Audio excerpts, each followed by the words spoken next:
Dear viewer, কেমন আছেন সবাই? আশা করি সবাই ভালো আছেন। ভিউয়ার, শরীরে ভিটামিন ই এর ঘাটতি দেখা দিলে এবং ত্বক ও চুলের যত্নে যে ভিটামিন ই সমৃদ্ধ ক্যাপসুল খাওয়া হয় সেটাই সাধারণত ইকেফ নামে পরিচিত। ইকেফের প্রধান উপাদান হচ্ছে ভিটামিন ই, যা একটি অ্যান্টিঅক্সিডেন্ট হিসেবে শরীরে কাজ করে। ইকেফ বাজারজাতকরণ করে থাকেন ড্রাগ ইন্টারন্যাশনাল লিমিটেড। চুল বা ত্বকের কোনো সমস্যা দেখা দিলে অনেকেই ডাক্তারের পরামর্শ ছাড়াই ইকেফ খাওয়া শুরু করেন, কিন্তু এই অভ্যাস নানা শারীরিক জটিলতার সৃষ্টি করতে পারে। তাই ইকেফ নিয়ে যথেষ্ট ধারণা থাকাই প্রয়োজন। তো চলুন দেরি না করে মূল ভিডিওতে যাওয়া যাক। তার আগে আপনাদের কাছে একটি রিকোয়েস্ট থাকবে, আপনি যদি আমার চ্যানেলে নতুন হয়ে থাকেন তাহলে আমার চ্যানেলটি সাবস্ক্রাইব করে পাশে থাকবেন। আশা করছি উপকৃত হবেন।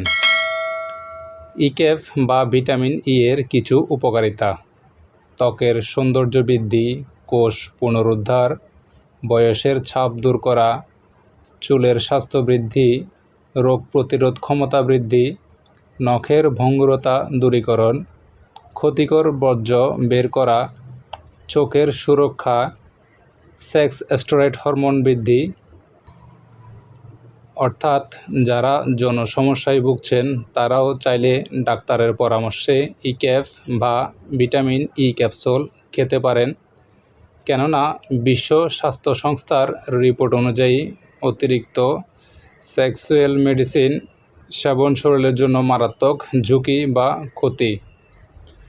তার চেয়ে সাপ্লিমেন্ট হিসেবে ভিটামিন ই ক্যাপসুল সেবন করাই উত্তম।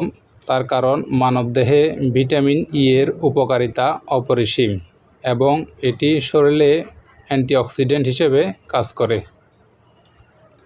ইকেফ বা ভিটামিন ই এর অপকারিতা: লিভারের সমস্যা, পেটের সমস্যা, অ্যালার্জির সম্ভাবনা, রক্ত জমাট বাঁধা, গর্ভবতী ও স্তন্যদানকারী নারীদের জন্য ঝুঁকি।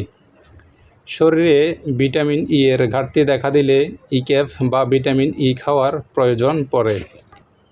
তবে যাদের ইকেফে বা ভিটামিন ই ক্যাপসুলে পার্শ্ব প্রতিক্রিয়া দেখা দেয় তারা এটি এড়িয়ে চলবেন বা চিকিৎসকের পরামর্শ অনুযায়ী সেবন করবেন। তাছাড়া প্রাকৃতিকভাবে যে সকল খাদ্যে ভিটামিন ই পাওয়া যায় সেই সকল খাদ্য গ্রহণ করতে পারেন, যেমন বাদাম, আখরোট, সূর্যমুখী বীজ, কিশমিশ, চিয়া সিড ইত্যাদি ব্যবহার করতে পারেন। তো ভিউয়ার, আশা করছি ইকেফ ভিটামিন ই ক্যাপসুলের কাজ নিয়ে অনেক ধারণা পেয়েছেন। আপনাদের যদি ইকেফ নিয়ে আরও কোনো তথ্য জানার থাকে তাহলে অবশ্যই কমেন্ট করে জানাবেন, আমি উত্তর দেওয়ার চেষ্টা করব। তো বন্ধুরা, আজ এ পর্যন্ত। দেখা হবে আবার নতুন একদিনে নতুন ভিডিও নিয়ে। সে পর্যন্ত ভালো থাকুন, সুস্থ থাকুন। ধন্যবাদ সবাইকে।